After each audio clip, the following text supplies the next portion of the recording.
It's a daunting task, but the Chinese government assured its citizens and even foreigners, including Filipinos, that it is working double time to contain the Wuhan coronavirus outbreak. Philippine Ambassador to China Chito Sta Romana says that they are getting enough support in ensuring the safety of Filipinos amid the outbreak. The Chinese government has shown tremendous effort to try to contain it.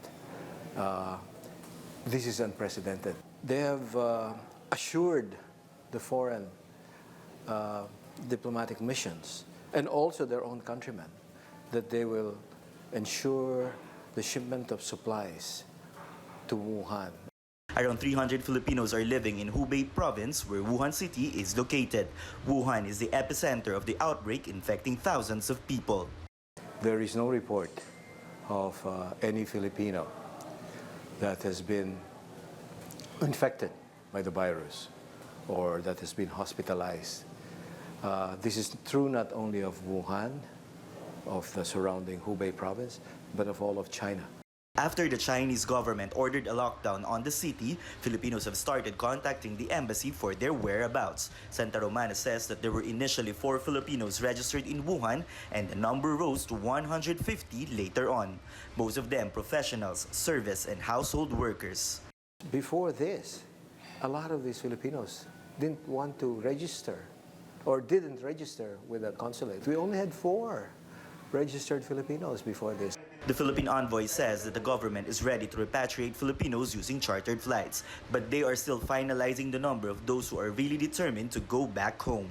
Once we know the number, then we can ascertain, do we need 1 or do we need 2 chartered flights? But the DFA is prepared.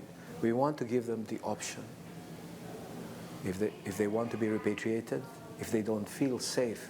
He also said that some Filipinos are weighing their options because traveling in Wuhan could increase their exposure to possible infection. Once you leave the place of residence, you go out. Of course, you'll have to take transport vehicle. You have to go to the airport. There's going to be some contact points that would constitute exposure to risk. Filipinos who will be repatriated will also have to pass health clearance from the Chinese government and the Department of Health. There are certain health protocols that will be observed, okay, both required by the Chinese as well as DOH. The details still have to be worked out. He added the Filipinos from Wuhan will be quarantined after they return home for 2 weeks. To avoid that the virus would spread in the community or in their families, they have to undergo a mandatory quarantine of 14 days. Around 50 Filipinos have expressed their desire to go back to the Philippines. Santa Romana says no timeline yet on the start of repatriation. Diplomatic and logistical arrangements are still underway. Tristan Nodal, CNN Philippines.